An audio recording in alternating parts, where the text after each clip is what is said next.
After a suicidal German cavalry charge, the French were left without artillery support and were quickly pushed back by the German infantry, a humiliating loss for General Bazaine. After the cavalry charge, the German lines remained stable, although being severely outnumbered. Bazaine ordered a retreat to a small French village and set up defensive positions. Moltke ordered the German armies to break defensive positions and advance upon the river Moselle.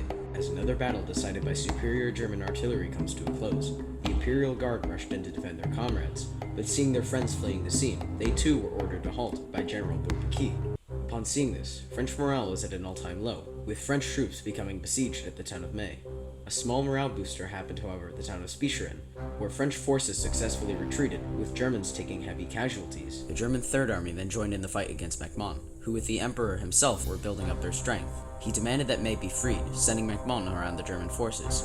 It was at this time that the largest battle of the war happened, the Battle of Sedan, where French forces were spotted by German cavalry scouts, who sent their location to German high command, who ordered MacMahon and his forces to be encircled.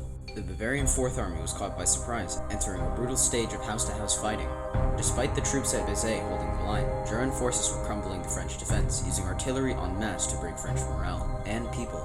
MacMahon was then wounded, and a fight amongst the chain of command on what to do ensued, leaving French forces confused and, more importantly, still.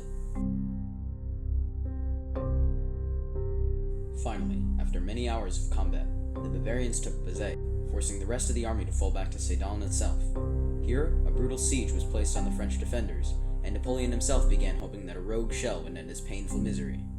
The chapter of an official French army in the Franco Prussian War had come to an end. Never before had a defeat so complete been given to the French nation.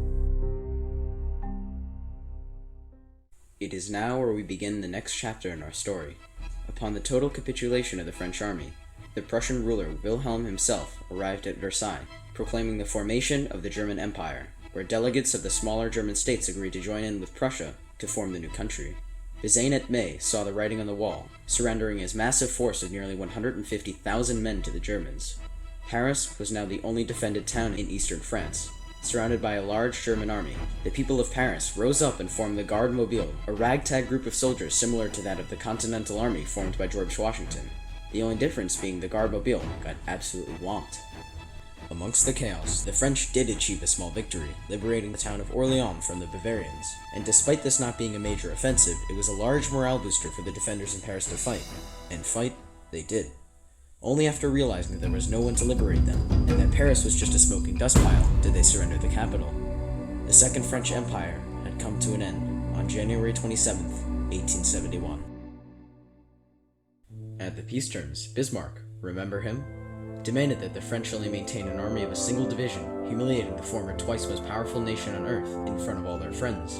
After indescribable suffering, with the victorious Germans suffering nearly 110,000 casualties, and the defeated French losing 250,000 to the art of war, and 730,000 to the German prison camps, the world learned its lesson and never had such an awful war ever again, for about 40 years.